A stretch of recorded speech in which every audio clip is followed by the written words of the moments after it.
think DIY was always seen as kind of a home industry, cottagey, crafty, hippie kind of way of doing things. And then along came the global recession, where people had to be really, really resourceful about the way in which they did things, the way in which they consumed things, or what they really wanted. And that resourcefulness turned into quite a sexy DIY trend. I think the other stream to consider really is our digital world and technological world that we live in. It's cold, it's hard, it's clinical, and I think there's a yearning for people to get into something that is a bit more tactile, that they work on themselves, and I think that sense of fulfillment starts coming through very, very strongly, and I think that's what resonates with people in terms of DIY. The more people delved into DIY and started out for themselves, it shifted from something that they had to do or needed to do to something that they really, really wanted to do. And that sense of fulfillment is a very strong driver. And I think what it also gives people the chance to do is to customize and to personalize whatever they're making for themselves, which is really important.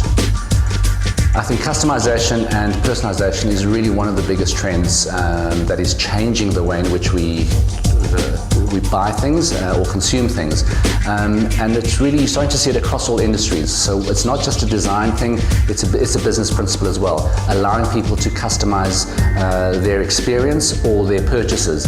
So something as arbitrary as the hospitality industry has already started doing that. When you book your airline ticket, you already customize your own experience there. And what we saw, which was kind of due to a recession aspect, is hotels and those kind of industries allowing people to buy a core service, which is just your basic bed, clean sheets, clean towels, and then to add on things that they wanted to do. So whether they wanted a bar service or fancy things in their rooms, those would be added on as a premium. And you're starting to get that freedom of customizing your things being resonating with people. So I think where it's really come from is that people have found great freedom online, and once they come offline, they don't get that same sense of freedom. And that change gap is where one needs to add in the customization and personalization, because that's what people are lacking in the offline world. I definitely think DIY is here to stay. And again, ironically, with technology has given those tools to just make DIY so much more interesting and easy for people to do. So one of the biggest YouTube phenomenons is kind of DIY makeup, how to put your makeup on, how to do those things. And you're going to just start seeing a rash of these things coming through, whether it's via podcast, whether it's just a visual thing.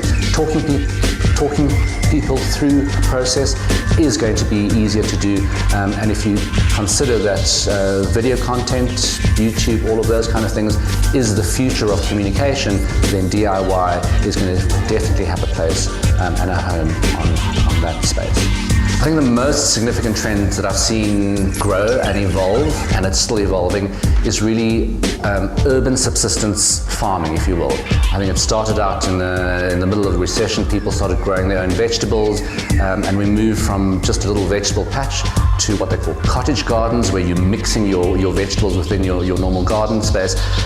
And from a little cottage garden patch, the trend just leapfrogged. And you see in countries like the UK, where there's a waiting list for little tracts or plots of land where you can grow your own vegetables. So you're starting to see that in New York, you're starting to see it in Glasgow. And the latest I've seen is somewhere in Germany, where they will actually prepare the plot of land for you. They will lay down the fertilizer, prepare the soil for you, and you rent that plot of land and come and grow your own vegetables.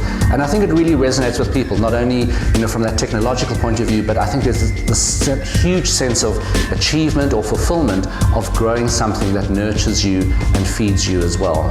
And I think that trend is really not going to go away. It's going to grow stronger and stronger and stronger as we go into the 21st century.